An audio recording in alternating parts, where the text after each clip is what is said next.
નીચે પણ પડી છે કેટલી છે તો અહીંયા છે એક 12 છે એટલે 4 તો છે. આપણે 2 ત્રણ હજી જોશે. ગુડ મોર્નિંગ, જય માતાજી, જય દ્વારકાધીશ. તો આપણે નવા બ્લોગ વિડીયોની અંદર તમારા બધાનું સ્વાગત છે. ને અત્યારે આપણે રૂમમાં ઊભા હતા ને તમને લાદી પર બતાવું.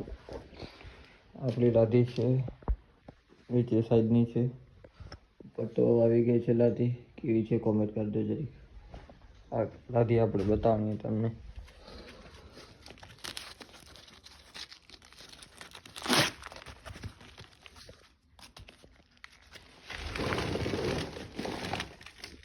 આવી કંઈક છે પેટર્ન.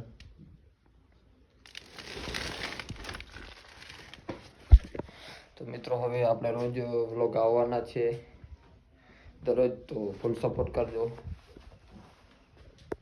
હજી તો આપણે પ્લાસ્ટર પણ બાકી છે. આમાં પ્લાસ્ટર કરવાનું છે. અને કોર આ દિવાલમાં ઉપરની કાંકરીટ બાકી છે, નીચેની લાદી, બહારનો પ્લાસ્ટર બાકી છે. અમારી ભાણેજ છે.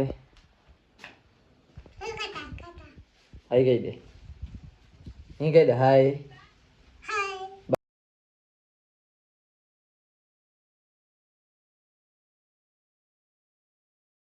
આપણે વરસાદ જેવું છે એટલે વરસાદ જેવું બધું પતી જાય પછી આપણે મકાનનું કામ ચાલુ કરીએ. કેમ કે વરસાદ આવી જાય એટલે પછી કામ થાય ને એટલું સારું. એટલે વરસાદ થઈ જાય ને સારો માયલું પછી આવે ને પછી કરીએ આપણે કામ ચાલુ.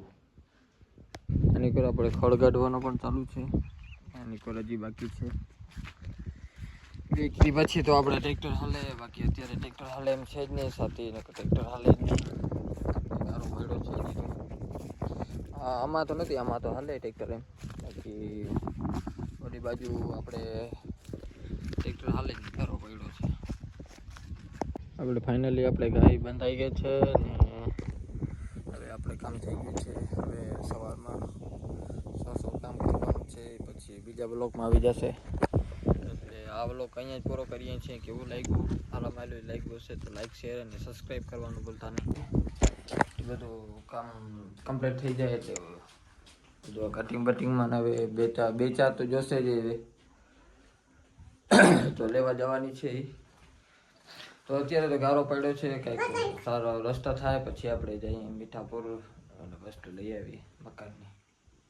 આપણે વરસાદ જેવું છે એટલે વરસાદ જેવું બધું પતી જાય પછી આપણે મકાનનું કામ ચાલુ કરીએ. કેમ કે વરસાદ આવી જાય એટલે પછી કામ થાય ને એટલું સારું. એટલે વરસાદ થઈ જાય ને સારો માયલું પછી આવે ને પછી કરીએ આપણે કામ ચાલુ.